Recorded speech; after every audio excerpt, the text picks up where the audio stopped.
Hello दोस्तों, स्वागत है आप सभी का हमारे चैनल भारत भूमि विद्यापीठ में। चलिए कोरकू जनजाति को थोड़ा समझते हैं आज। कोरकू जनजाति का जो संकेंद्रण पहले समझते हैं कि कोरकू मुंडा भाषा परिवार के अंतर्गत आने वाली जनजाति है।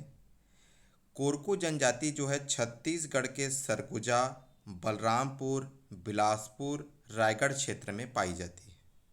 कोड़कू का शाब्दिक अर्थ होता है जमीन खोदना।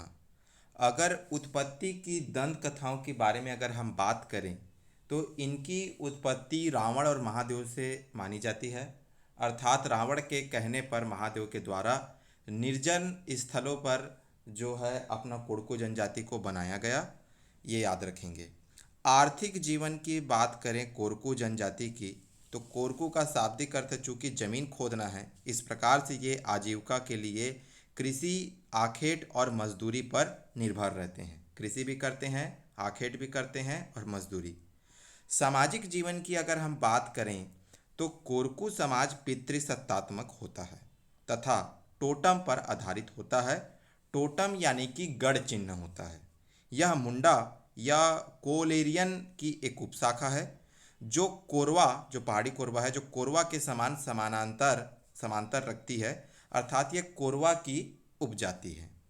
कोरकू जनजाति की बोली जो है कोरकू है। इनकी 4 उपजातियां पाई जाती हैं: बुआसी, बवारी, रुमा, बोंडिया। कोरकू की 4 उपजातियां बुआसी, बवारी, रुमा, बोंडिया। कोरकू की 4 उपजातियां आपको बड़े ही अच्छे से याद रखना है: बुआसी, बवारी, रुमा और बोंडिया।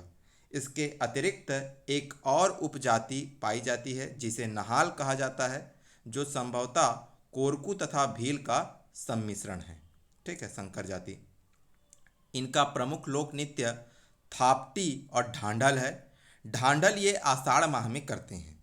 कोरकू जनजाति में खम्ब स्वांग लोकनाट्य बहुत प्रसिद्ध है।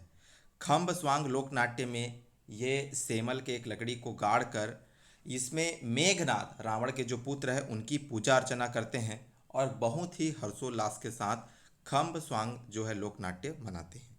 अगर संस्कारों की बात करें तो कोरकू जनजाति में मृत्यु संस्कार को सिडोली कहा जाता है तथा जातीय संस्कार को अपना पथरिया या पोथड़िया कहा जाता है।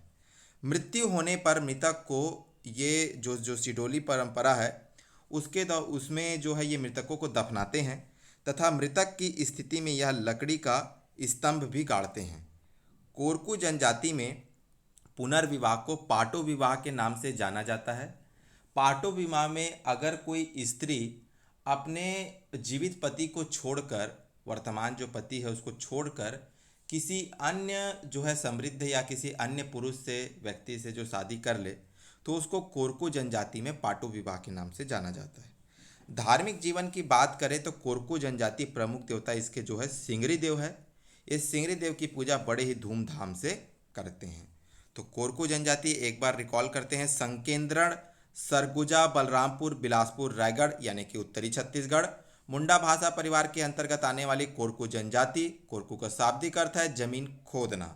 आर्थिक जीवन का आधार कृषि, आखेट, मजदूरी। कोरकू जनजाति के आर्थिक जीवन का आधार कृषि, आखेट, मजदूरी। समाज पितृसत्तात्मक, टोटम पर आधारित, याद रखना। बोली इनकी कोरकू ही है। 4 उपजातियां बुआसी, बवारी, रुमा, बोंडिया है। ठीक है, याद रखना है। इनका प्रमुख नृत्य जो क्या है, अपना थापटी और ढांढल है। ढांढल नृत्य ये आषाढ़ माह में करते हैं। तो ढांढल को कैसे याद रखेंगे? देखिए, ढांढल में ढा है, आषाढ़ में ढा है, तो ढांढल नृत्य आषाढ़ माह में करते हैं। कोरकू जनजाति का जो प्रसिद्ध लोकनाट्य खम्ब स्वांग है, जिसमें वो मेघनाद की पूजा करते हैं। मृतक संस्कार को सिडोली तथा जातीय संस्कार को पोथड़िया कहा जाता है। तो आशा करते हैं कोरकू जनजाति पर यह वीडियो आपको पसंद आया होगा। अगर पसंद आया तो प्लीज़ लाइक करिए, सब्सक्राइब करिए, शेयर करिए। आज के लिए इतना ही। जय हिंद, जय भारत, जय छत्तीसगढ़। धन्यवाद।